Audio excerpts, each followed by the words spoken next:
Hello, good evening. This is Myesha Marie coming to do our Reading the Bible together on this wonderful Monday. I hope you had a great weekend.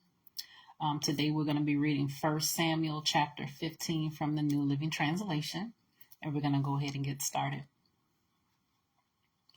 One day Samuel said to Saul, "It was the Lord who told me to anoint you as king of his people, Israel. Now listen to this message from the Lord.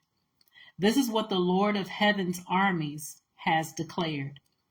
I have decided to settle accounts with the nation of Amalek for opposing Israel when they came from Egypt. Now go and completely destroy the entire Amalekite nation, men, women, children, babies, cattle, sheep, goats, camels, and donkeys." So Saul mobilized his army at Telaim.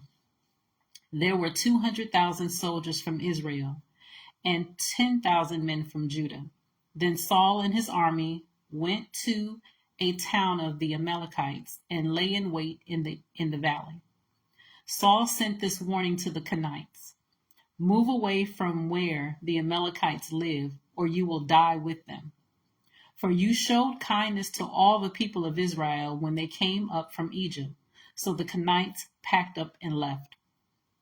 Then Saul slaughtered the Amalekites from Havilah all the way to Shur, east of Egypt.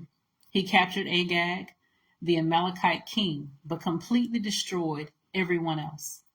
Saul and his men spared Agag's life and kept the best of the sheep and goats, the cattle, the fat calves, and the lambs, everything, in fact, that appealed to them.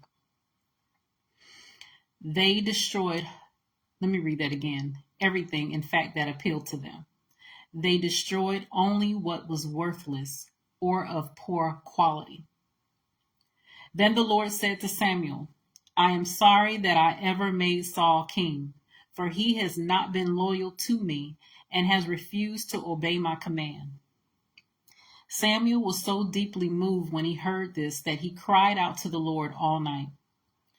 Early the next morning, Samuel went to find Saul. Someone told him Saul went to the town of Carmel to set up a monument to himself. Then he went on to Gilgal. When Samuel finally found him, Saul greeted him cheerfully. "May the Lord bless you," he said. "I have carried out the Lord's command." "Then what is all the bleating of sheep and goats and the lowing of cattle I hear?" Samuel demanded. "It's true that the army spared the best of the sheep, goats, and cattle," Saul admitted, "but they are going to sacrifice them to the Lord your God. We have destroyed everything else." Then Samuel said to Saul, "Stop. Listen to what the Lord told me last night." "What did he tell you?" Saul asked. And Samuel told him, "Although you may think little of yourself, are you not the leader of the tribes of Israel? The Lord has anointed you king of Israel, and the Lord sent you on a mission and told you, 'Go and completely destroy the sinners, the Amalekites, until they are all dead.' Why haven't you obeyed the Lord? Why did you rush for the plunder and do what was evil in the Lord's sight?" "But I did obey the Lord," Saul insisted. "I carried out the mission he gave me. I brought back King Agag, but I destroyed everyone else. Then my troops brought in the best of the sheep, goats, cattle, and plunder to sacrifice to the Lord your God in Gilgal." But Samuel replied, "What is more pleasing to the Lord, your burnt offerings and sacrifices, or your obedience to his voice? Listen, obedience is better than sacrifice, and submission is better than offering the fat of rams. Rebellion is as sinful as witchcraft, and stubbornness as bad as worshiping idols. So because you have rejected the command of the Lord, he has rejected you as king."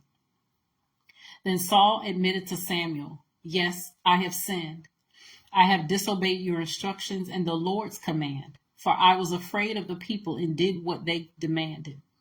But now, please forgive my sin and come back with me so that I may worship the Lord." But Samuel replied, "I will not go back with you, since you have rejected the Lord's command. He has rejected you as king of Israel. As Samuel turned to go, Saul tried to hold him back and tore the hem of his robe. And Samuel said to him, "The Lord has torn the kingdom of Israel from you today and has given it to someone else, one who is better than you. And he who is the glory of Israel will not lie, nor will he change his mind, for he is not human that he should change his mind." Then Saul pleaded again, "I know I have sinned, but please, at least honor me before the elders of my people and before Israel by coming back with me so that I may worship the Lord your God." So Samuel finally agreed and went back with him, and Saul worshiped the Lord. Then Samuel said, "Bring King Agag to me." Agag arrived full of hope, for he thought, "Surely the worst is over, and I have been spared." But Samuel said, "As your sword has killed the sons of many mothers, now your mother will be childless." And Samuel cut Agag to pieces before the Lord at Gilgal. Then Samuel went home to Ramah, and Saul returned to his house at Gibeah of Saul. Samuel never went to meet with Saul again, but he mourned constantly for him. And the Lord was sorry he had ever made Saul king of Israel. So that was 1 Samuel chapter 15 from the New Living Translation. And as always, continue to search the scriptures daily to see what is true. Allow Holy Spirit to illuminate the word into your heart, your mind, and soul, bringing knowledge, understanding, and wisdom, and most of all, revelation of who God is, his nature, his character, and how much he truly, truly loves you. You guys take care. God bless. And until next time.